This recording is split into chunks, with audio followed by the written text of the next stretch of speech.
Chapter 15. A Snake Has a Snack. It was hotter than blazes in South Dakota. In Sioux Falls, Grams took off his shirt. Passing Mitchell, Graham unbuttoned her dress down to her waist. Just beyond Chamberlain, Grams took a detour to the Missouri River.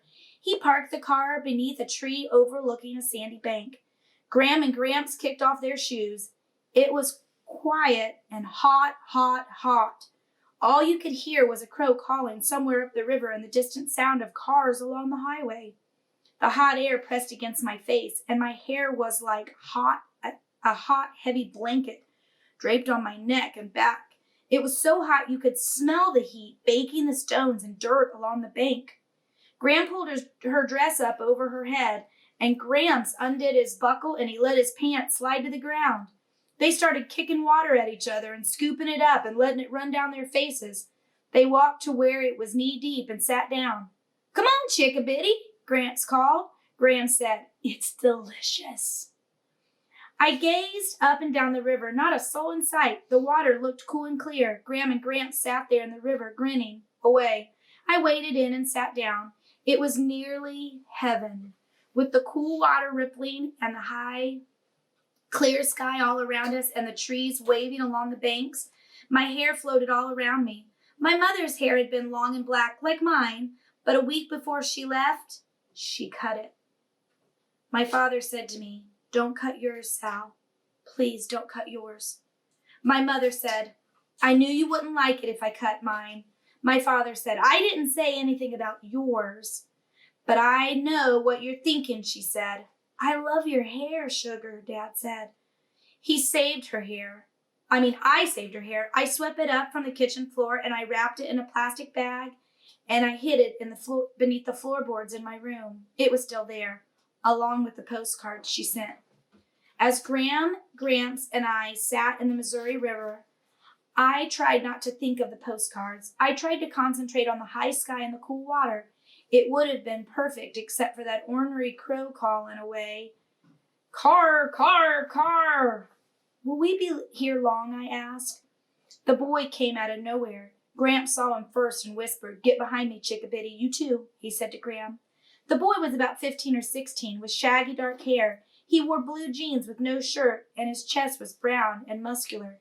And in his hand, he held a long Bowie knife, its sheath fastened to his belt. He stood next to Gramps' pants on the bank.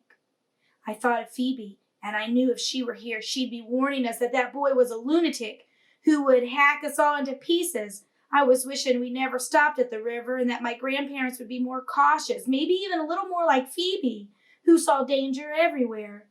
The boy stared at us. Gramps said, "Howdy."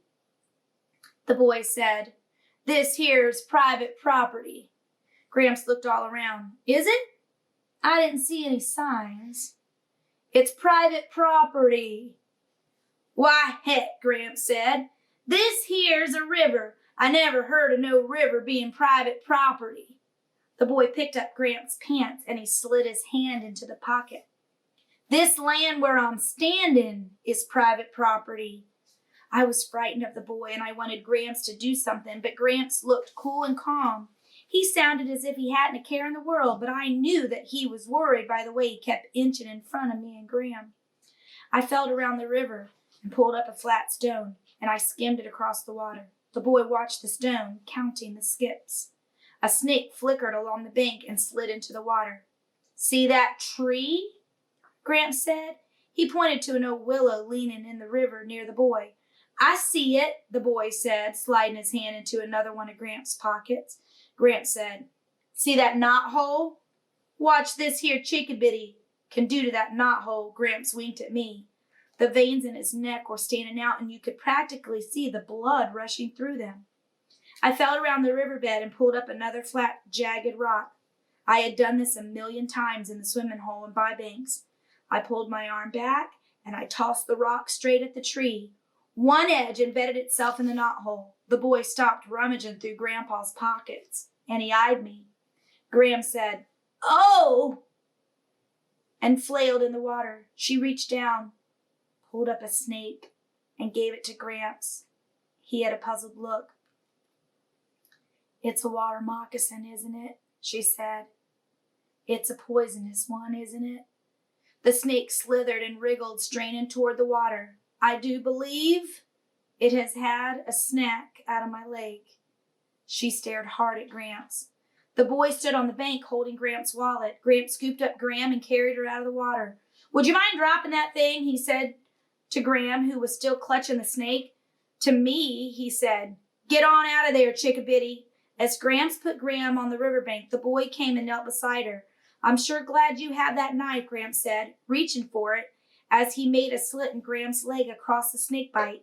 Blood trickled down her ankle. I grabbed Gramps' hand and she stared up at the sky. Gramps knelt to suck out the wound, but the boy said, here, I'll do it. The boy placed his mouth against Gramps' bloody leg and he sucked and spit, sucked and spit. Gramps' eyelids fluttered. Can you point us to the hospital? Gramps said. The boy nodded as he spit. Gramps and the boy carried Gram to the car and settled her in the back seat while I snatched their clothes from the riverbank.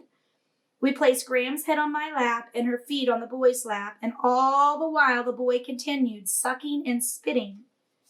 In between, he gave directions to the hospital. Gram held on to my hand. Gramps, still in his boxer shorts and dripping wet, carried Gram into the hospital. The boy's mouth hovered over her leg the whole time, sucking and spitting.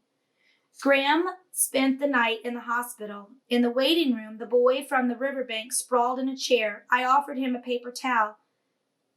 You've got blood on your mouth, I said. I handed him a $50 bill. My grandfather said to give you this. That's all the cash he has right now. He says to tell you thanks. He'd come out, but he doesn't want to leave her.